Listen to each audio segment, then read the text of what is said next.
We talked about the Denver Nuggets and Lakers. Just haymakers thrown at the end of that game. Fantastic game. And that finish overshadowed what was an incredible finish in its own right between the 76ers and the New York Knicks. 104-101, the Knicks take a 2-0 series lead, and they defend their home court when it just felt like it was the Knicks or the 76ers game to lose. 2-point game. Ball knocked loose, and Maxey gets knocked down. Hart takes it away. Out top to DiVincenzo. His shot won't go. Hartenstein the rebound. Hartenstein gets it out to Anunoby. DiVincenzo a three. Bang! Bang!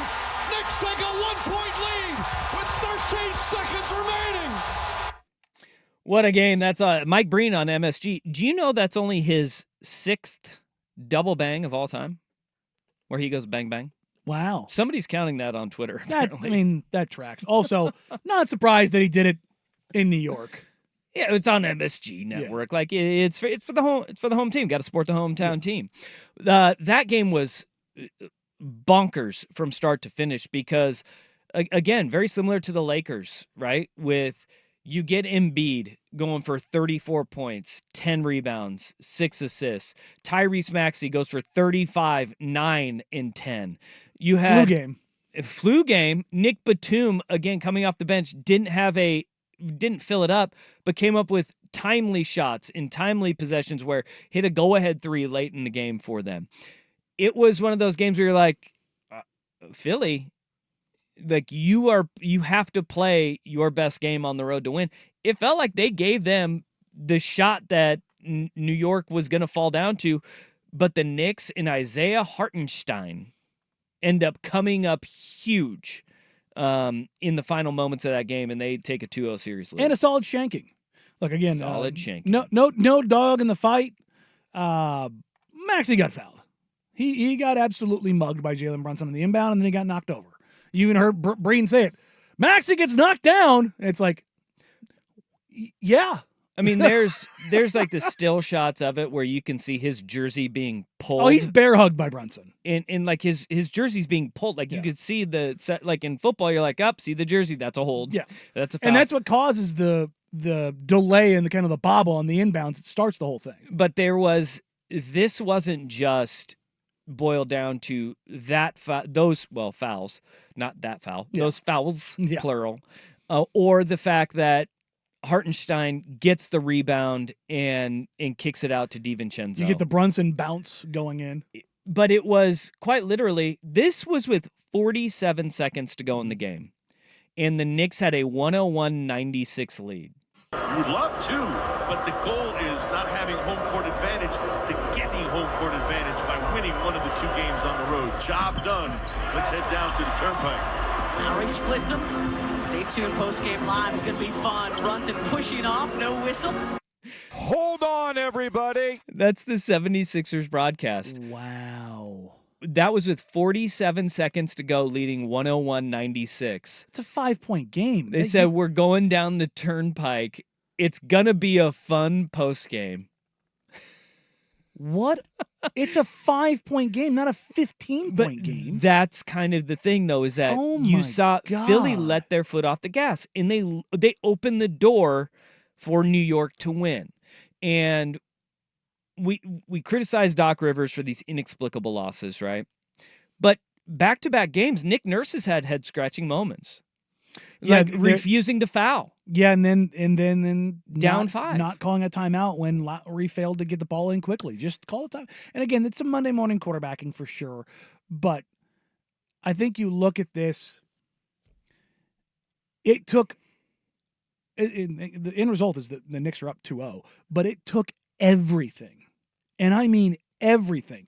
Brunson getting the bounce on the shot, then not calling the timeout, then not getting called for the foul, then getting the offensive rebound, and then getting the reset look out. Like, it took everything. So if you're the 76ers, as much as it hurts, home team holding serve at home isn't unusual. But when you think of this, though, can we go back to Nick Nurse not calling that timeout? Because it was off a made bucket. For sure. Absolutely. Kyle Lowry, I agreed with the call of, hey, their plan, Philly's plan was we want to just get the ball in because we're expecting a press. Yeah. And get to Maxey, who's a great free throw shooter. Once Lowry has to run the baseline, that is like your basic fundamentals. If you have a timeout, call that timeout there, advance the ball to half court, and you get to reset at that point, right?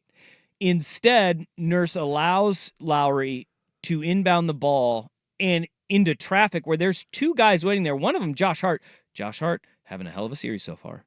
But you allow two really good defenders to trap Tyrese Maxey, and he gets mugged, and you get no call on it.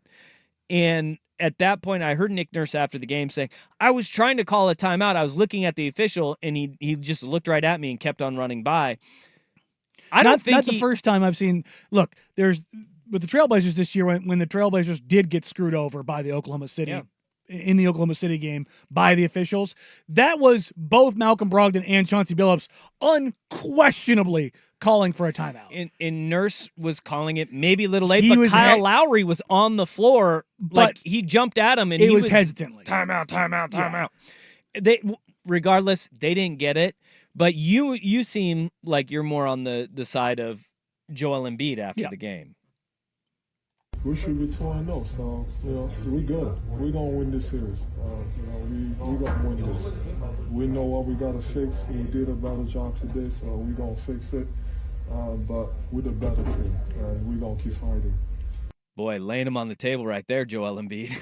We're gonna win this series, and they do. They look for we want large the ball stretches. when we're gonna win. Yeah, they look for large stretches like they are the better team. But in crunch time, they have been a basket of cats. And coming down to crunch time, basically the two 76ers possessions around, where Maxey got mugged and whatnot. His first drive to the hoop, just out of control. He was never going to make that bucket. But the nit that I really want to pick with Maxey was on that last shot of the game where he passes it to Embiid with a second left. Yeah. What are you doing? Forcing him to take a 30-footer. Yeah. It was because he was forced to get the ball out. And I don't think Embiid even got it off on time. Yeah. Yeah, I mean, they did get the opportunity with Maxey in the possession before that, getting downhill, and Hartenstein just made a hell of a chase down block. Hartenstein, look, the dogs for the Knicks showed up, man. Hartenstein, Hart, they were huge because Brunson, to be totally fair, Brunson was cheeks. Mm-hmm. He was unquestionably bad. Brunson, that was the shot that he was 8 of 29. Philly needed too. I mean, 8 of 24 points on 29 shots. That's your Delano Banton special in the postseason by Jalen Brunson. But he came up with buckets when they needed them, and it was timely. And look, Tibbs is doing a great job with the Knicks. I remember when Hartenstein was here for Nike Hoop Summit, they were talking about him like, this kid's going to be a project, but if the right coach gets his claws into him, he's going to be And for the last phenomenal. couple of years, he has been. The right coach got his hooks into him. He is athletic, and he is long. He showed stuff in Houston. He showed stuff in Denver, and he's showing it here in New York. Like, he's just but the 6'4" guard, Josh Hart, coming up with 15 rebounds, including 4 offensive. Oof. Continues to do it. 4 of 7 from 3. That was brutal, though. It was a brutal finish for that game. It was, but it was great basketball. Both games. It truly was. Also, Jalen Brunson, these first 2 games, 16 of 55 from the field. Yeah, he's been 2 of 12 from 3. Yeah, he's been awful. That also shows that put him on Team USA. The 76ers just need one more person to step up, whether it's Oubre, it's Tobias Harris. Where's Kelly Oubre been? Playing defense mostly. On Brunson. Kyle Lowry's pulling a very Kyle Lowry-esque playoff performance. This is like Toronto Kyle Lowry. Just doing his thing. Yeah. And not really being that great come playoff time. He was a team high +6. +6! There you go! Winning plays. And played the second fewest minutes of any starter. Batum, I love Nick Batum, though. And I hope Ryan Rupert becomes Nick Batum. Batum 0.0. Yeah, Batum 0.0. Yeah. I like that. I think that's what Ryan Rupert needs to be. Yes. I miss Nick. He was so fun to have here. Yes. Great dude, wonderful basketball player. Yeah. Great connector. Dang, man. Dang. Hey, home teams undefeated in the playoffs so far.